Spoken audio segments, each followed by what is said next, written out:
Assalamualaikum warahmatullahi wabarakatuh. Perkenalkan, nama saya Salsabila Khuratul Aini dari kelas 12 IPA 5 absen 31. Saya di sini akan bercerita sedikit tentang perjuangan Insinyur Soekarno memperjuangkan kemerdekaan Indonesia. Tapi sebelum lanjut ke videonya, di sini saya menyelesaikan tugas dari Pak Nurul Hidayat.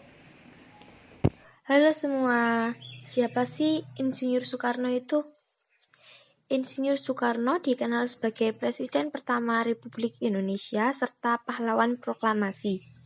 Soekarno yang dulu disebut Bung Karno lahir di Blitar, Jawa Timur 6 Juni 1901 dan meninggal pada tanggal 21 Juni 1970 di Jakarta.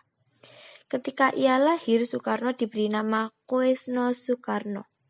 Ayahnya bernama Raden Soekemi Soekarno dan ibunya bernama Ida Ayu Nyoman-Rai. Selama hidupnya, Soekarno memiliki 3 istri dan mempunyai 8 anak. Istri pertamanya bernama Fatmawati, memiliki anak yang bernama Guntur, Megawati, Rahmawati, Sukmawati, dan Tunder. Istri keduanya yang bernama Hartini dan memiliki anak yang bernama Topan dan Banyu. Sementara istri terakhirnya yaitu istri ketiga yang asli dari Jepang yang bernama Naoko Nemota Kartika mempunyai anak tunggal yang bernama Ratna Sari Dewi.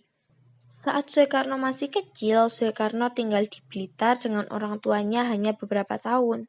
Selama sekolah dasar sampai wisuda, Soekarno tinggal di Surabaya, di rumah haji yang bernama Oemar Tokroaminoto yang sebagai pendiri politikus veteran Syarikat Islam. Kemudian, Soekarno melanjutkan pendidikan di Hagore Burger School.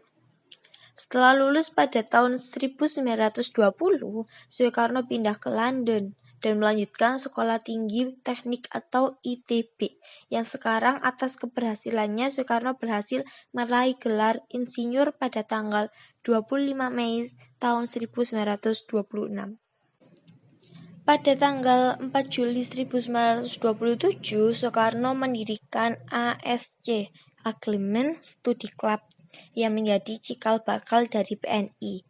Tujuan dari pembentukan partai tersebut agar Indonesia bisa merdeka dan terlepas dari penjajahan Belanda. Dari keberanian beliau tersebut, kemudian ia ditangkap oleh kolonial Belanda di Yogyakarta dan dimasukkan ke penjara Barshoel di Bandung. Pada tahun 1930, beliau dipindahkan ke penjara Sukamiskin. Jiwa pemimpin memang sudah tertanam dalam diri beliau walaupun berada di dalam penjara. Ia mampu mempengaruhi orang lain agar berpikir untuk merdeka. Pada saat beliau disidangkan oleh Belanda melalui pengadilan Ladra di Bandung, dalam pembelaannya yang terkenal dengan Indonesia Menggugat, ia mengungkapkan bahwa bangsa Belanda adalah bangsa yang serakah, yang telah menindas dan merampas kemerdekaan bangsa Indonesia. Yang dari pembelaannya tersebut membuat Belanda semakin marah, sehingga Partai PNI yang beliau dirikan dibubarkan pada bulan Juli 1930.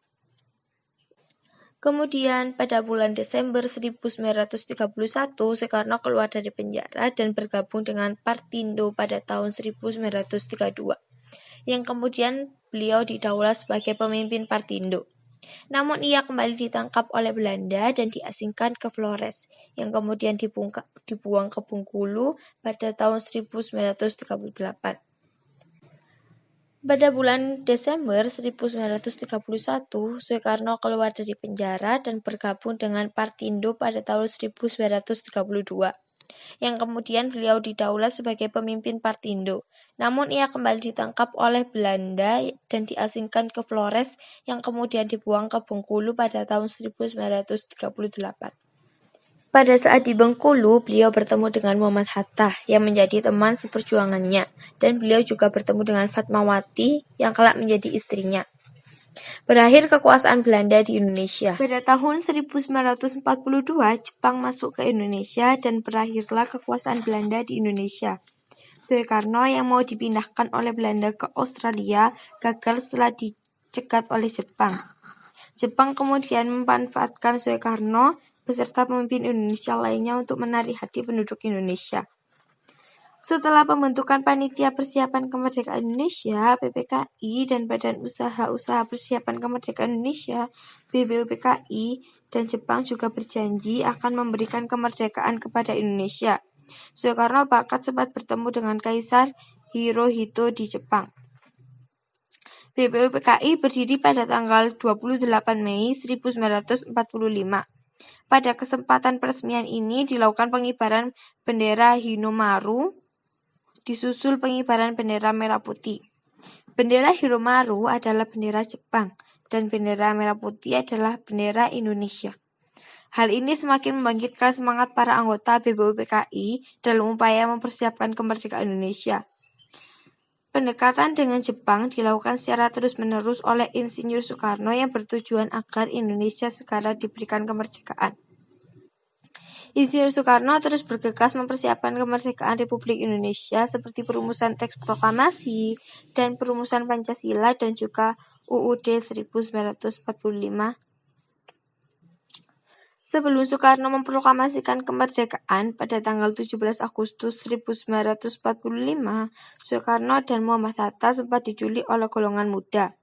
Karena pada saat itu terjadi perselisihan pendapat antara golongan muda dan golongan tua.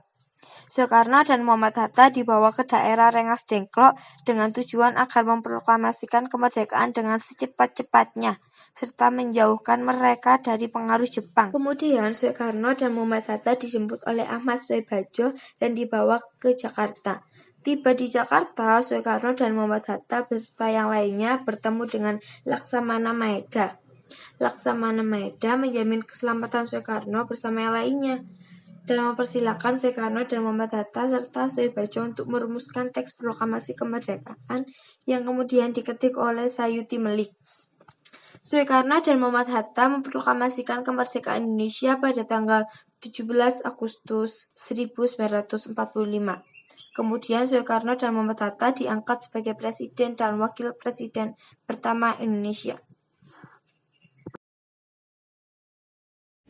Demikian video singkat tentang perjuangan Insinyur Soekarno memperjuangkan kemerdekaan Indonesia. Kurang lebihnya mohon maaf. Wassalamualaikum.